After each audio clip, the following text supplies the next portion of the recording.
स्थापना दिवस की 13 तारीख में आपने कहा था कि अशोकनगर हमेशा इतिहास रचता रहा है और यह सत्य भी है। सप्त गजट अशोकनगर में पहली बार आपके आशीर्वाद से निकले। त्रिकाल चौबीसी का निर्माण, जिसने अशोकनगर को पूरे हिंदुस्तान में तीर्थ क्षेत्र बना दिया, जय हो जय हो, आपके मंगल प्रयास से हुआ। और अभी आपकी जो अगवानी हुई महाराज श्री, उसकी रनिंग शील्ड भी आपने ललितपुर से उठाकर अशोकनगर में दे दी। जय हो जय हो। महाराज श्री, पिछले पंचकल्याणक में आपने मुझे भी एक जवाबदारी दी थी। अब मैं अगाध श्रद्धा और समर्पण के साथ अपनी जिज्ञासा रख रहा हूं मुनिश्री कि हम एक और इतिहास रचना चाहते हैं। और मेरी जिज्ञासा यह है महाराज श्री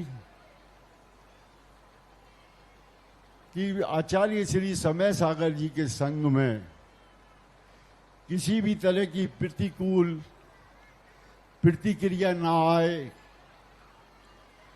तो हम सभी मध्य प्रदेश, राजस्थान, उत्तर प्रदेश, दिल्ली सहित हिंदुस्तान के लाखों श्रद्धालुओं की है पावन इच्छा है कि मुनिश्री, आपका स्थापना दिवस पुंगव मुनिश्री सुधासागर जी के रूप में हुआ था, तो आपकी निष्ठापना आचार्य श्री सुधासागर जी के रूप में संपन्न हो।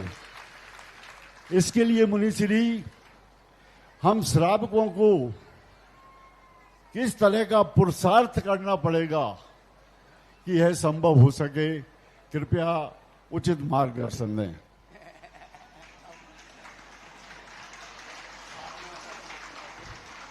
सुभाष जी वकील साहब को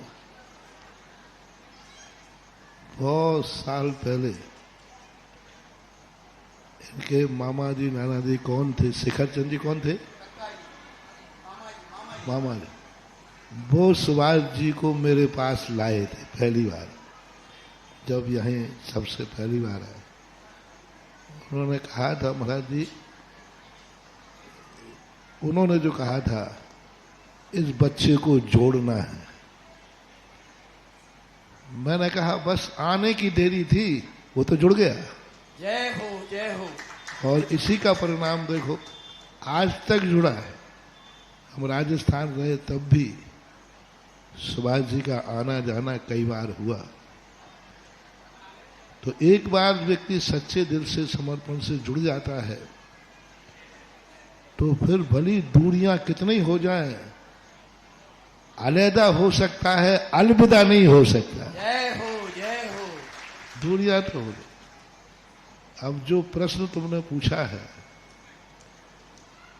तुम्हें मालूम नहीं है कि जो तुम पद देना चाहते हो, मैं तो बहुत पहले से एक बार ऐसा हुआ।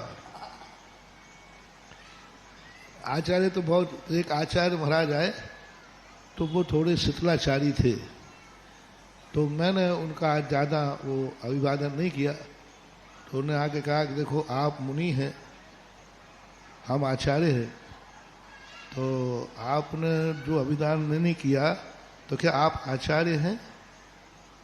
तो मैंने कही कि हो सकता है। तो बोले यहाँ कहीं लिखा हुआ तो नहीं दिख रहा है। तो मैंने कि कमेटी वालों को पेंटर नहीं मिला होगा। जय हो जय हो। अच्छा अच्छा, तो आप आचार्य हैं? मैंने कि पधारो साहब, हम तो जो हैं सो तो ये सब चीजें जो हैं, समय और निमित्त पा करके सब कुछ अपने आप होता है। इसके लिए प्लानिंग नहीं बनाई जाती, इसके लिए सोचा नहीं जाता। ये सब अनायास और ऐसे हो जाते हैं कि इसके लिए एक अपने आप में कोई निमित्त बनता है। और वो निमित्त हमारे पूज्य आचार्य महाराज ने एक मुनि महाराज के पास दीक्षा ली थी। सुभाष जी, आचार्य विद्यासागर महाराज ने एक मुनि महाराज के पास दीक्षा ली थी। उस समय ज्ञान सागर महाराज आचार्य नहीं थे। उन्होंने कभी नहीं सोचा था कि मैं आचार्य बनूंगा, क्योंकि गुरु ही जब आचार्य नहीं है, गुरु ही जब मुनि महाराज हैं, तो शिष्य को आचार्य कैसे बनेंगे। तो आचार्य तो मुनि के पास दीक्षा ली कि हमें मुनि बनना है और साधना करना है। कुदरत ने देखो क्या करिश्मा दिखाया, क्या करिश्मा दिखाया। मुनि अवस्था में मुनि के पास दीक्षा ली, आचार्य बनने की कोई संभावना ज्ञान सागर महाराज की नहीं थी, क्योंकि शिव सागर महाराज ने अपना आचार्य पद धर्म सागर महाराज को दे चुके थे समाधि के बाद, क्योंकि 69 में लगभग उनका समाधि हुई और आचार्य पद धर्म सागर महाराज जी को, पूज्यवर धर्म सागर महाराज जी को मिल चुका था। अब ज्ञान सागर महाराज को तो संघ से आचार्य पद मिलने की कोई संभावना नहीं थी, क्योंकि उनके हाथ बन चुके।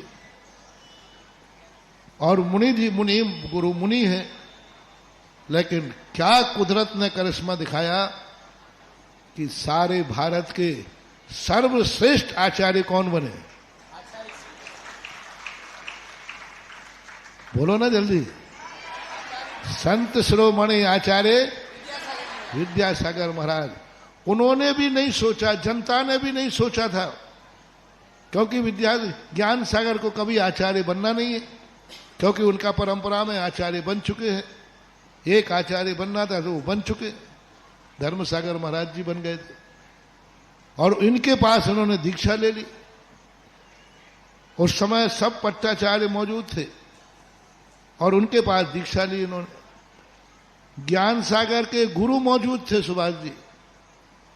जब आचार्य विद्यासागर महाराज ने ज्ञान सागर महाराज के पास दीक्षा ली, उस समय ज्ञान सागर के गुरु जिंदा थे 68 में। अब विद्याधर महाराज, विद्याधर ब्रह्मचारी ने एक आचार्य जिंदा है, परंपरा के आचार्य जिंदा हैं, पूज्यवर शांति सागर, पूज्यवर वीर सागर, पूज्यवर शिव सागर महाराज अभी जिंदा है। परंपरा के आचार्य, मूल परंपरा के आचार्य हैं हमारे शांति सागर, शिव सागर, वीर सागर और मूल परंपरा के आचार्य। उन आचार्यों के पास दीक्षा क्यों नहीं ली विद्याधर ने? एक सामान्य मुनि के पास, जिनकी भविष्य में कोई आचार्य बनने की उम्मीद नहीं है, कोई आचार्य बनने की उम्मीद नहीं है और वृद्ध अवस्था अलग है, उनके पास जाकर दीक्षा ले ली। महान आत्माओं को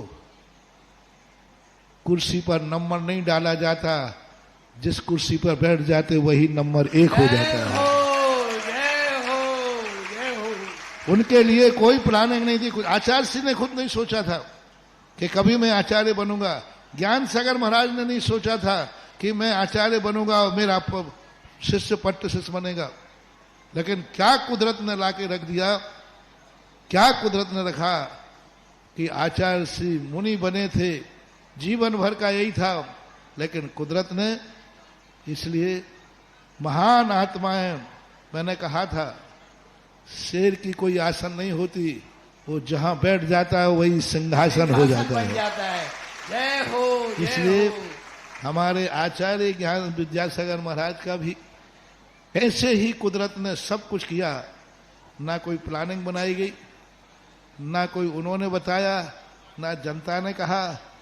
जब ऐसा हुआ तो बस वही कुदरती परंपरा क्या करेगी ये भविष्य बताएगा, मैं नहीं बता सकता। जय हो जय। और ये सुभाष जी वकील साहब की भावना नहीं है, ये जन जन की भावना है जो भक्त एक रख रहे थे। मुनीश्री, तो हम अशोकनगर के जितने भी श्रावक हैं आज से यही पुरुषार्थ करेंगे और प्रभु से यही कामना करेंगे कि अशोकनगर में ऐसा निमित्त बने कि आपकी विदा हम आचार्य सुधा सागर के रूप में करें। जय हो जय हो जय हो। महाराज श्री, एक और छोटा सा मेरी जिज्ञासा नहीं अनुरोध है कि हम सब सीनियर सिटीजन और जिनके लगभग घुटने खराब भी हो गए हैं और बैया वृत्ति करना चाहते हैं, तो 64 सीढ़ी चढ़कर आपके चरण वंदना नहीं हो पाती। तो मेरा अनुरोध है कि प्रारंभ के 10-5 मिनट आप जिस कक्ष में रुके हैं उसी कक्ष में सीनियर सिटीजन के लिए अवसर प्रदान करने की कृपा करें। देखो, ये सुभाष जी एक दिन वो था जब जूनियर सिटीजन थे और आज अपने आप को क्या सीनियर। अब मैं क्या करूं, तुमने संतशाला ही ऐसी बनाई कि नीचे खुद हमारी कोई व्यवस्था ही नहीं की। उसके समय अब ऊपर की अनुकूलता बनी, क्योंकि हवा पानी सबकी अनुकूलता है, कोई बात नहीं, ऐसी व्यवस्था भी 10-5 मिनट की बनाई, यहीं बना लूंगा। इसलिए तो मैं आहार करने के बाद जब आता हूं इसलिए यहीं बैठ जाता हूं कि भाई ऊपर नहीं चढ़ता है। और 2-3 बार तो आना नीचे हो ही जाता है, तो होता है, देख लेंगे।